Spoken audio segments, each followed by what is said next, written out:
Looking for a Christmas gift for the political tragic in your life?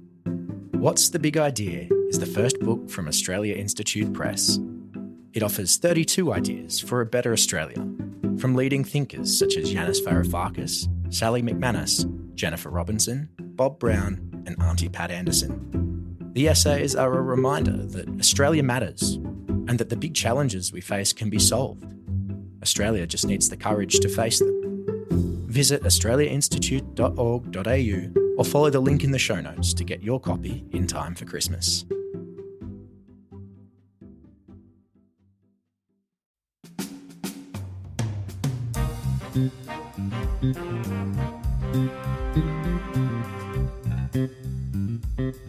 Hello and welcome to Dollars and Cents, the Australia Institute podcast where we're talking about just what the hell is going on in the economy.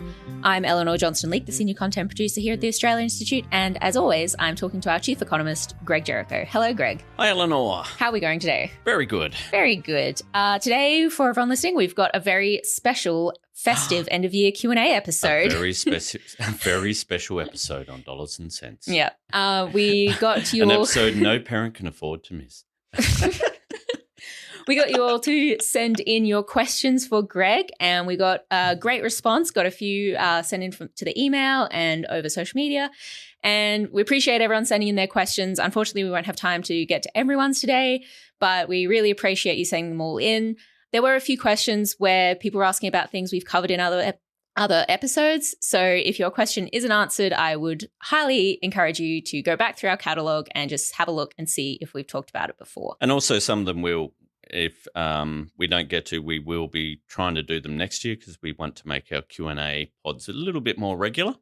So as ever, if there's anything you read that comes up and you think, what the hell does that mean? Yeah.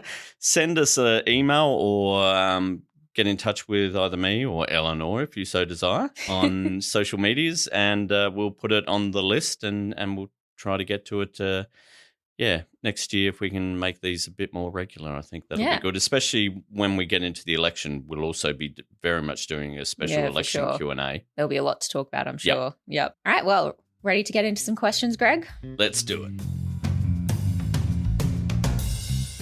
All right, so our first question is from AB from Blue Sky. Orthodox economists seemingly make lots of wrong calls. Why do they seem to be uninterested in getting better at being more accurate in their predictions? From the outside looking in, it appears that they are unwilling to question long-held economic models. I mean, all of this, of course, comes in the wake of the global financial crisis and a collapse, I think it's fair to say, in public trust and faith in economic thinking. So economists are certainly not beloved. 25% of people trust economists about economics.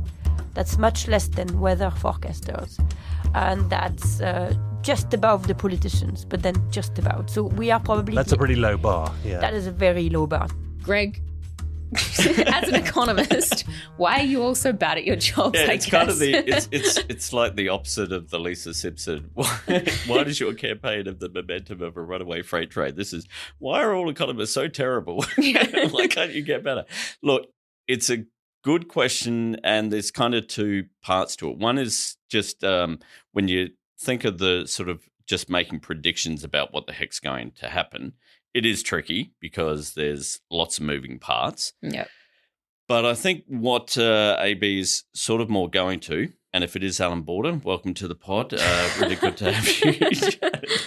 But I think what AB is more talking about is not so much, people making a prediction of, unemployment's going to be X% by the end of next year or something. I mean, everyone knows that's kind of tricky. Where I think the most frustration comes from saying, our model says we need to cut back on spending here to do this, or if we do this, the economy is going to go too fast and we need to raise interest rate.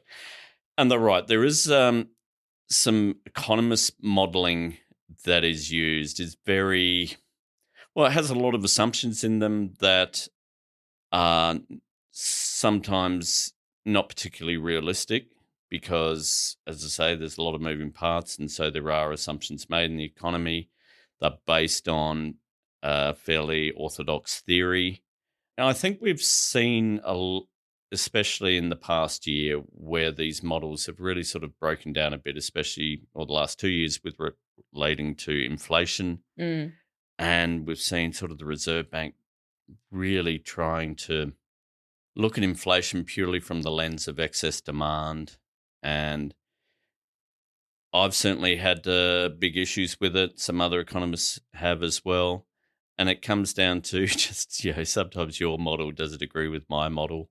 I don't particularly have a model. I just look at a lot of data and think, well, this is going up. That's not a good thing. Or this is going down. That doesn't seem to me just, I don't need a model to tell me what the heck's going on with if we raise interest rates, what will happen to household spending or something like that. I just look at household spending and go, it seems pretty weak. I don't know if raising interest rates is going to help that.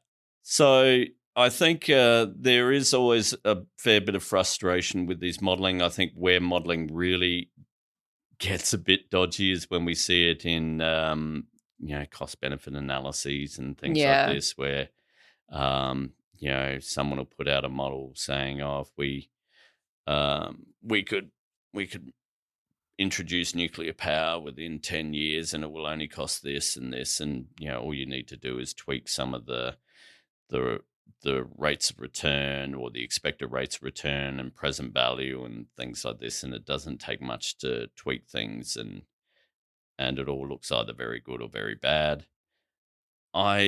Modelling has its place, but I think where you always have to be wary is when you're relying more on your model than actually on just what we're seeing in the economy. Yeah. And I think that's certainly been the thing I've seen with my issue with the Reserve Bank is just they keep sort of talking about, excess demand and things like this. And I'm like, well, where are you seeing this? Wages growth is coming down, inflation growth is coming down. That doesn't suggest excess demand. Household spending is flat or falling. That doesn't suggest excess demand. What are you talking about? And excess in relation to what? That's always a sort of a bit of an issue. Yeah.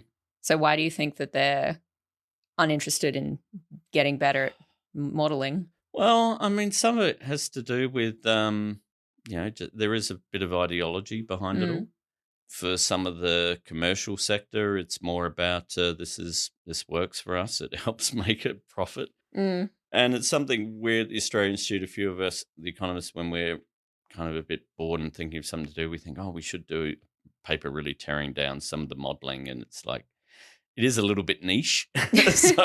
Well, you've got some people out there who'd be interested. So we might have to actually look into that because we certainly do have one economist, Matt Saunders, who works for us, who is very experienced with modelling on both sides of the fence. He's seen the dark arts of modelling and knows very much its limitations and how it can be abused. Abyss. Yeah. And so when we see reports from private sector consultant firms saying, this will deliver X, Y, and Z, he's very good at tearing it to bits because he's they've assumed this and this, and that's just not right. So I think, I'm willing to, and also I think when we talk about economic modelling as well, there are others who sort of talk about, why is there a lack of embracing of modern monetary theory and things like that. And, there is always a bit of sort of academic sort of obstinance, I guess. But I think it's wrong that there is not an ongoing attempt to make things better. It's just that, we're trying to apply science to a humanity, and it's always the issue with economics. Social science in quotes, yeah. And it's always like... it's always why all the physicists and chemists are always like, really, economists, you're saying you're a science and you're getting a Nobel Prize, really? And I'm like, well, they give Nobel Prize for literature as well. Yeah, so and peace. And peace, yeah.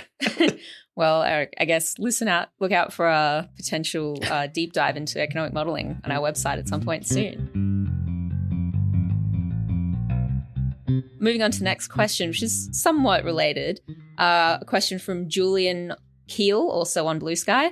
I'd love to know more about key leading indicators that you look at that you feel are ignored by most. Yeah, look, it's actually a big problem with economics because there aren't many of these leading indicators most data economists look at are kind of backwards looking. We think, we just recently talked about the latest GDP figures. So for the September quarter, which meant we were looking at things that stopped on September 30, which is a while ago now. And so, in that instance, we're basically 3 months behind. And that's why I've certainly been sort of critical of the Reserve Bank, saying you're acting as though the economy is too strong.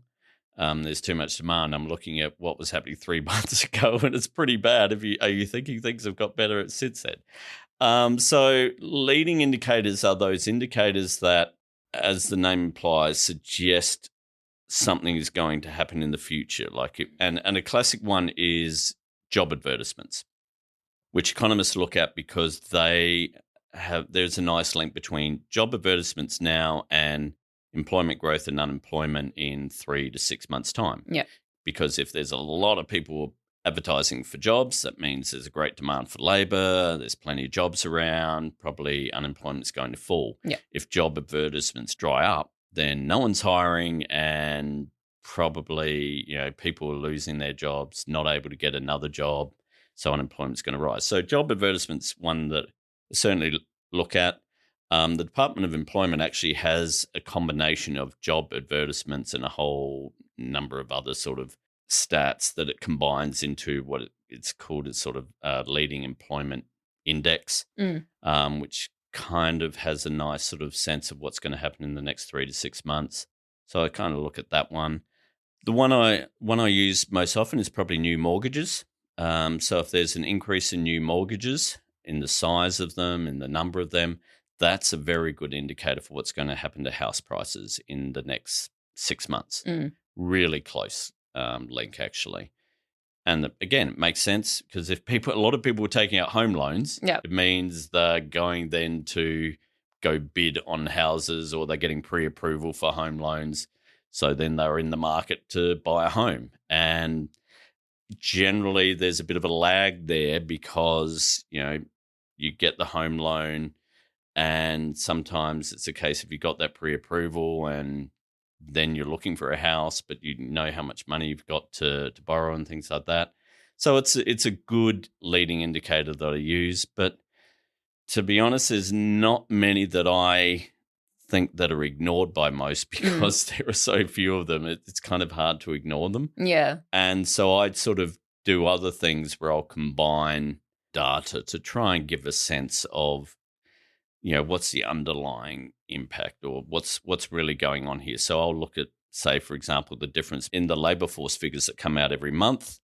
We have the unemployment rate, but we also have the unemployment rate of people only looking for full-time work. And so what I've found is actually, if you sort of compare those two and sort of take one away from the other, you can get a real sense of if there's real strong demand in the economy. Because if the unemployment rate of people looking for full-time work is at a certain point, that gives a sense that actually there's a lot of work out there. People aren't just we'll take anything. They're being a bit more choosy. And so we certainly saw during the mining boom years that there was a real sort of strong growth in that level of sort of job seeking. And that gives me a sense of actually the economies actually might be doing stronger than even the unemployment suggests, and you can sort of extrapolate from there. But yeah, not a lot of data there, and some of them have stopped. I used to like looking at a really niche one. There was a really good one about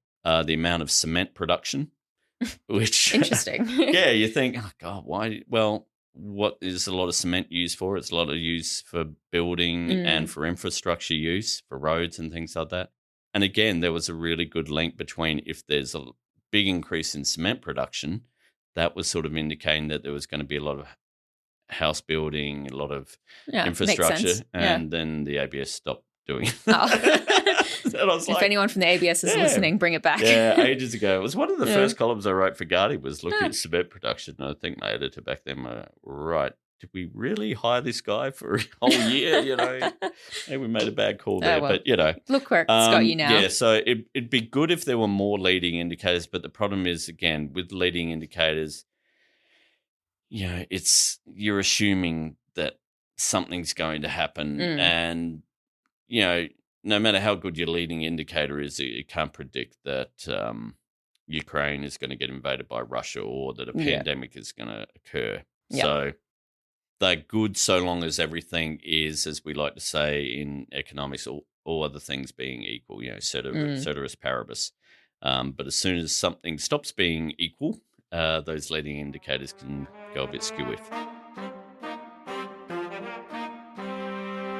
This is probably a quick one from Nix on Blue Sky. I still don't understand why high interest rates, which leads to rent increases, help with service inflation. I don't get it. Yeah, it's a tricky one because rent is included in services. It's a service according to the ABS, not a good. And yeah, as we've seen, interest rate rises have led to higher mortgage repayments. So landlords have been raising their rents. So it seems a bit counterintuitive. Who is it? Nix who asked that, yep, you're quite right. What the Reserve Bank then tries to do is they try and look at service prices excluding rent, which kind of defeats the whole purpose of having rents in the thing. It's one of those cases that we often see with some of these data, especially things like inflation, where you kind of have to strip out some stuff for it to kind of make sense. So that's generally what we do with that. Okay. Hope that answers your question, Nix. This is an interesting one from Brett on Blue Sky. Most government taxation systems are based around taxing individuals or corporations. What impediments would there be, either technological or moral, to strictly taxing money or, more accurately, its transfers? I know you're not a philosopher, Greg, but if there's a moral answer for this. Well, I mean, it's something that is often the most classic of these type of taxes called the Tobin tax, which was really looking at taxing every sort of currency exchange. Really, so is that like if I go to the shops and buy something? No. This was really sort of on the foreign exchange market. Okay. So because what it was trying to do was trying to put a bit of grit in the system to slow down all these hyper fast, massive, we're talking millions and billions of dollars of money transfers that basically it's a lot of speculation and things like that. Yeah. Where it's margins of seconds of people. If I can buy pounds at this rate for American dollars and sell those American dollars for yen, I will make, 0.3% profit on that trade. But if I'm doing billions, that's, and so it was all about trying to slow that down a bit. And so there is often this talk about, we need these, if we have these taxes on transfers, we can lower income tax and things. If you have it on all transactions, in the end, people are still going to pay, and one of the problems with it kind of becomes a bit of a quasi sort of consumption tax, except it's a consumption tax on, there's no value add to it, like with the GST where if you're a small business owner and you're having to charge GST, you can claim the GST that you had to pay on other goods and, you fill out your BAS statement and do all that. With this, it'd just be every time I'm doing a transaction, I'm paying 1% or something. Problem is when you think of things like, and we talked about this recently, FPOS charges and things like that. The problem with that, one, you tapping something, there's a whole lot of other transactions in the system that occur from one supplier to one person that goes through all the way to the bank, and it's going to end up somewhere. Who's going to pay for it? Everyone's going to, charge more all the way down the line, and households end up paying for it. And I don't think it's something that is all that practical in sort of a broad sense. Yes, it might work on niche things like those high-end dollar currency transactions on the foreign exchange market, but not on a day-to-day sense. I think morally it is very good to tax income progressively. I think what we need to do more of those taxing wealth rather than transactions. It's the fact that there is a lot of wealth out there that is not being taxed, and that's, I think, the real moral thing we need to look at. Fair enough. All right, we've got one from Amy in from our emails. I hold a mortgage that is difficult to pay down, and I'm starting to think my super will be used to pay off my mortgage so I can retire mortgage and rent free. Given we're an aging population, would it make more sense to increase our super contributions rather than lifting interest rates? Yes and no. It depends what we're trying to do. if, for example, like the Reserve Bank thinks at the moment, there's too much demand, we're all out there spending, I actually think there is a lot to be said for being able to temporarily raise superannuation contributions, the guarantee, the compulsory ones, because it will have exactly the same impact as interest rates. Because again, what are interest rate rises? They're meant to take money away from what you could spend elsewhere because you have to pay your mortgage. And so it's all designed so that there is less money in the economy being spent in the shops. Now, problem with that, it's hitting very hard those people who have mortgages, and especially those people who have just taken out a mortgage and have a higher mortgage rather than someone like me or older people who have got about 5 years left to pay on their mortgage or things like that. They're not too worried about it. So what we could do is temporarily for 6 months, 12 months, say, right, we're going to raise superannuation guarantee by 0.5 percentage point. And what would that do? Well, it'd take out money from the economy. Yeah. But the difference is, instead of it going to profits in banks, it's just going to your super fund. Yeah, it sounds and great. You will get it back later. Yeah. It's just saying we're going to prevent people being able to spend money because there's far too much demand in the economy. Yeah. So I think it's a very good way to do it. Legally, how we'd do it in legislation be tricky.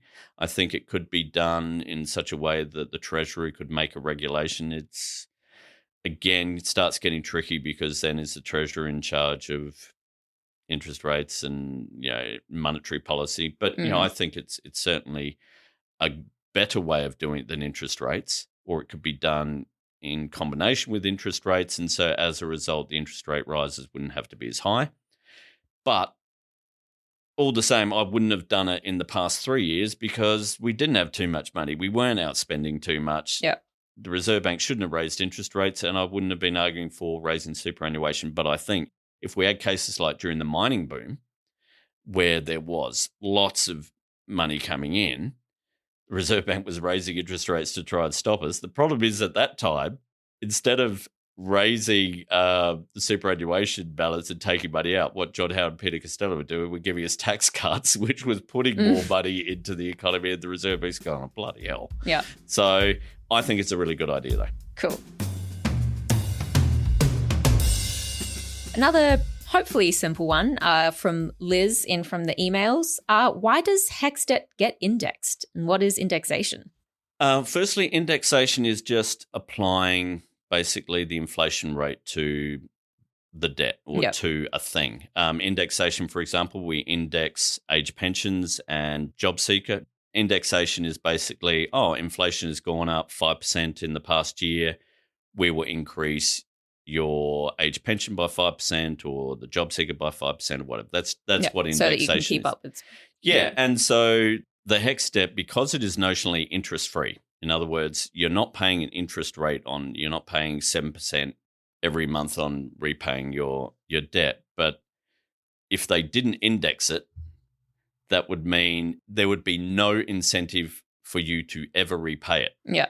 Because you're like, why would I repay it? I'll repay it in 30 years' time when inflation has gone up so much that $10,000 will be equivalent to $2,000 now, you know. And so the indexation basically just keeps it theoretically at the same value. So like if you graduate in 2020 with $15,000, the indexation means if you haven't paid it off at all, in 2030, yes, it might be the actual nominal value might be $30,000, but in real terms, it's equivalent to $20,000.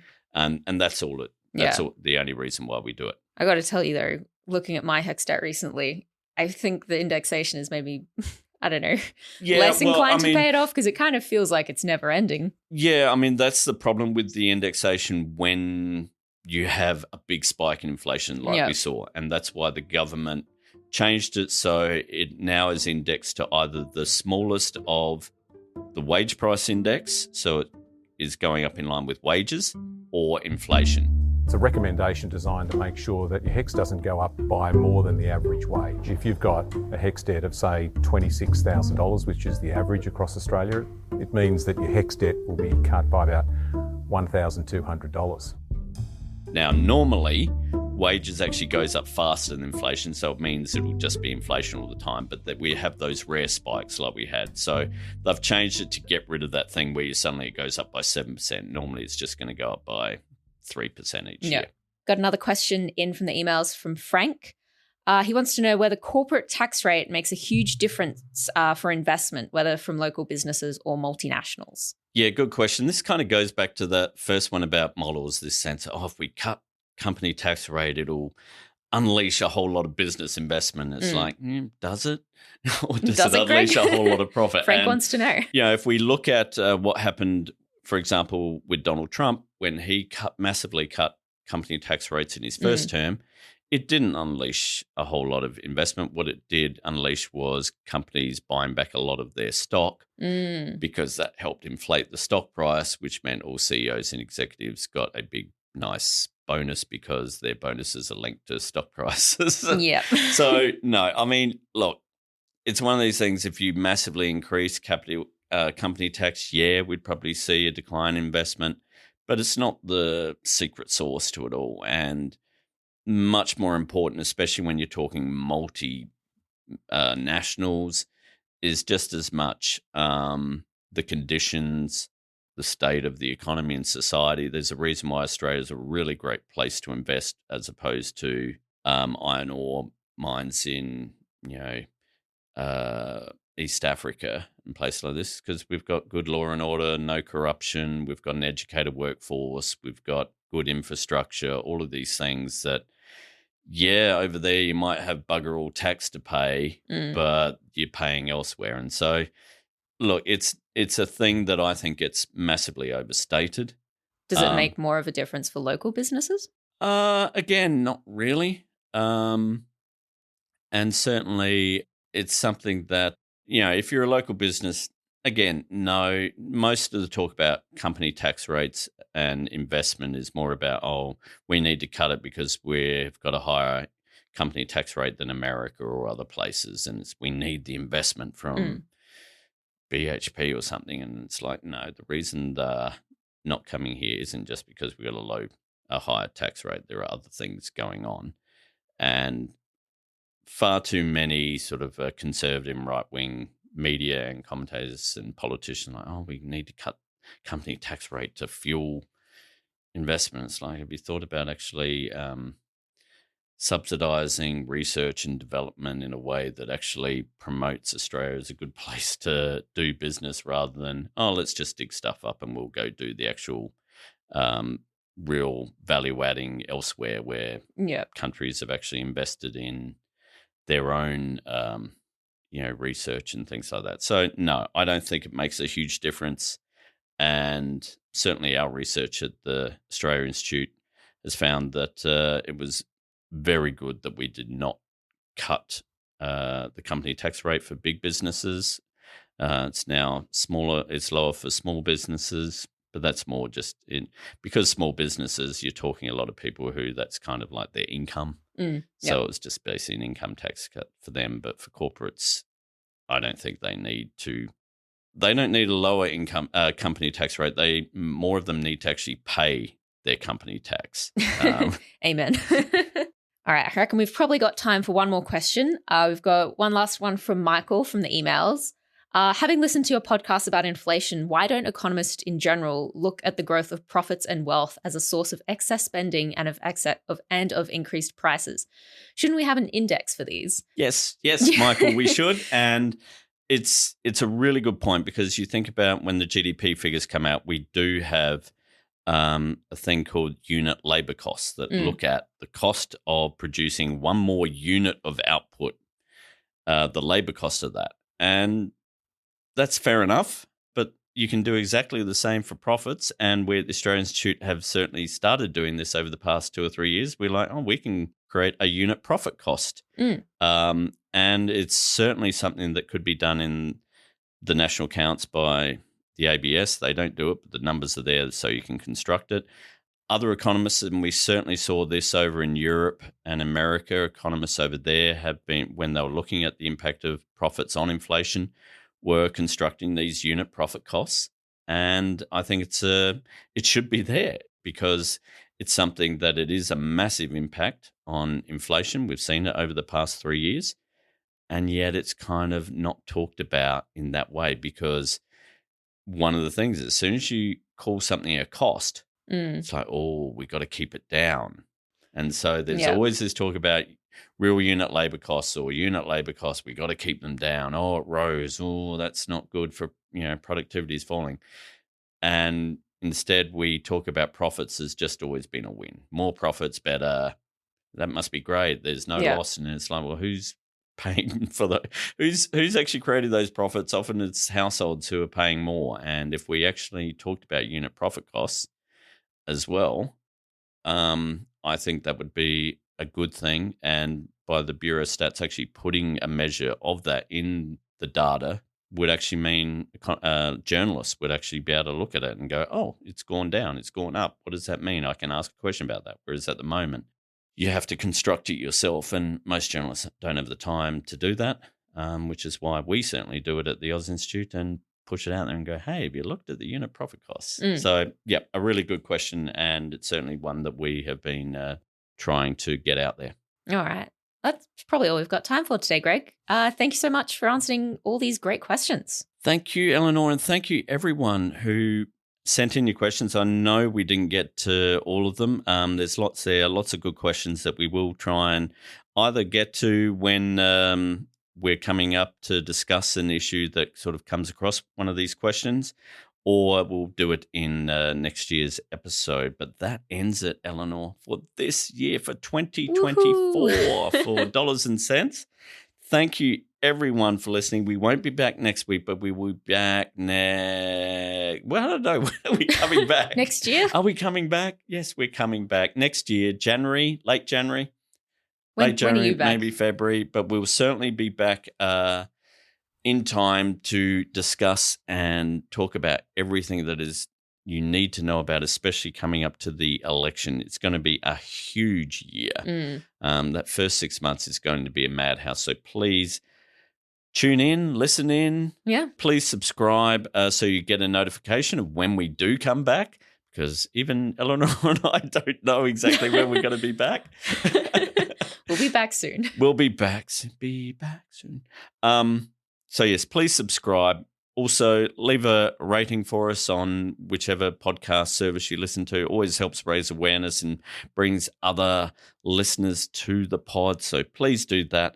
But other than that, we shall leave it there. And this episode, Elinor, of Dollars and Cents was recorded on the 12th of December. Seems a bit early for us to be calling time on the year, but you're the one who's taking time off earlier. Yes, it's all my fault. It's all my fault as ever. But this was recorded on the 12th of December. Some things may have changed. Hopefully not my answers to the questions. Otherwise, I've really failed. You can find my column, Grogonomics, which actually this week is dealing with what is the median income? How much do most people earn? And it's broken down not just by totals, but whether you're a full-time, part-time worker, whether you're a casual worker, what industry you're working in, and unfortunately, a big indicator, what gender you are. Because I don't know if you've come across this sort of fact, Elinor, but there's a thing called a gender pay gap. I might have heard of it. Yeah. I don't know whether it affects me, but... It probably does. It probably does. Hopefully not at the Australia Institute, not. because, but in general, unfortunately, yes. Every occupation, every industry, every level, women, bizarrely, I don't know, it must just be something in the ether, earn less than men. I can't explain it. What could it be? I mean, you're the chief economist. Wouldn't have anything to do systemic sexism throughout our entire society. No, couldn't possibly. Couldn't be that. No. That'd be too bizarre to even contemplate. But you can find all that on my Grogonomics column on the Guardian Australia site. For more research, especially if you do have any questions that we haven't been able to get to, have a search through our website. We've got stonks of research, lots of stuff, lots of podcasts, such as the wonderful Follow the Money podcast, which had Alan Kohler this week, really interesting. And of course, Emma Shortis's great podcast, After America, which is going massively strong, even as the election is over, because unfortunately Donald Trump is coming down the pipe and there's lots of news there. So go to theaustralianinstitute.org.au and just search madly and have lots of fun. My Blue Sky handle, and the handle I use all social media, is at GrogScammer, and Elinor's is at Elinor Johnston Leak. Sure the is. T and Leak, L-E-E-K, not L-E-A-K. No, 'cause like that's the just vegetable. a completely wrong way to spell leak. Yes. Our theme music is, as always, from Blue Dot Sessions. Thank you all for listening this year. We shall see you in 2025. Yeah, Merry Christmas and Happy New Year. Yeah, and please be safe, because it's always a bit treacherous out there. Please be safe, because we want all our listeners back next year, healthy, happy, and roaring for the election year that is to come. See you all. See ya.